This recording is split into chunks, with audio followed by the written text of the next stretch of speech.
স্নান করার জন্য চলে যাচ্ছি আর সবাইকে জানাই শুভ শিবরাত্রি। হর হর মহাদেব। তোমার এই যে জোগাড় করা হয়ে গেছে, ফাইনালি আমরা বেরিয়ে পড়লাম। এই যে মা পরে না, তো ফাইনালি আমরা কিন্তু চলে আসছি, দেখতে পাচ্ছি এখন যাবো দিকে।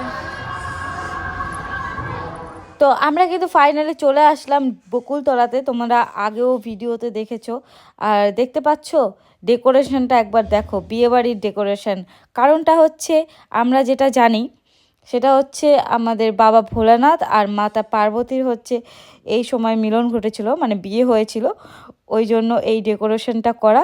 তো দেখো একবার ঘুরে ঘুরে তোমাদেরকে দেখাচ্ছি, চলো ভেতরে দেখো ডেকোরেশনটা দেখো, জাস্ট ওয়াও।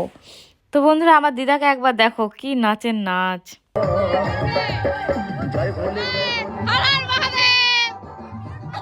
তো আমরা এখন বাবার দর্শন করে আমরা কিন্তু ঘাটে নেমে যাব স্নান করতে। দেখতে পাচ্ছ ঘাটে চলে আসছি, আমার মা যাচ্ছে আর আমি এদিকে যাচ্ছি, আর আমার দিদা টিদা সবাই আসছে। তো সবার হয়ে গেছে, আর এই দেখো আমাকে দেখো, এখন আমি অনেকটা দূর গিয়ে কিন্তু স্নান করছি। একদম নদীতে জল নেই, খুব কম জল, একদম হাঁটু জল, কিন্তু কোথাও কোথাও আবার জলটা বেশি আছে।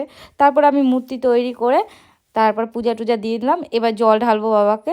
তো চলো আমার সাথে দেখতে থাকো ভিডিওটা, খুব ভালো লাগবে।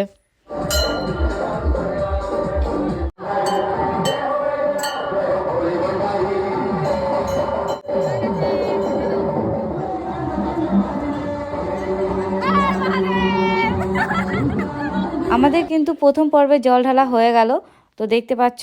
তো এবার কিন্তু আমরা যাচ্ছি আবার অন্য জায়গায়, তো দেখতে থাকো। তো ফাইনালি আমরা কিন্তু এখন অন্য জায়গায় আসছি। এই দেখো আমাদের ছোটোবেলাকার মন্দির, এই জায়গাটা একবার ভিউজটা দেখে নাও। তো চলো এখন ভেতরে যাব। হর হর মহাদেব।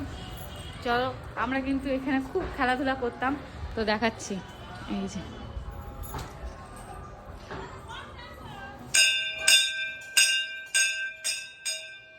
অনেকদিন পরে ভোলেনাথের সাথে আমার দেখা। জয় বাবা ভোলেনাথ। মা ফোন করছে। তো এই দেখো এখানে ঘটগুলো আছে। আগে আমরা ছোটবেলায় এখান থেকে ঘটগুলো নিতাম, এই ঘটগুলো আমরা কিন্তু ছোটবেলায় নিতাম, দিত, অনেক ভিড় হতো। এবার কিন্তু একটু কম। তো এটা নিয়ে নিই, আমি একটা নিয়ে নিচ্ছি। ফাইনালি আমি বাড়িতে চলে আসছি, আর এই দেখো আমাদের ভোলেনাথকে একটু পূজা দিয়ে দেবো। আবারও রেডি হয়ে গেলাম অন্য লুকে। এটা আমাদের সেকেন্ড পর্ব জল ঢালা। তো চলো এই দেখো মা বাবা দেখো স্কুটিটা উঠিয়ে দিচ্ছে আর বাবা নিয়ে যাবে টোটো। তো আমরা সবাই মিলে টোটো করে যাব।